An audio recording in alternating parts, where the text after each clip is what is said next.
This video, I will show you how to create an SEO content that actually converts.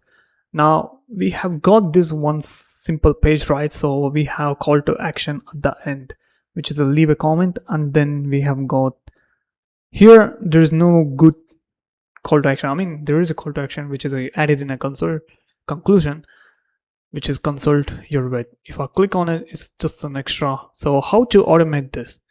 Now, if you go into the overview, so I'm using overview. Now, if I go into the overviews and let me just go into my generations or inputs.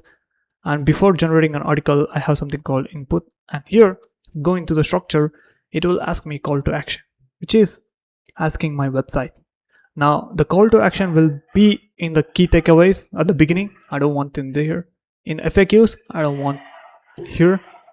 I only want in a conclusion.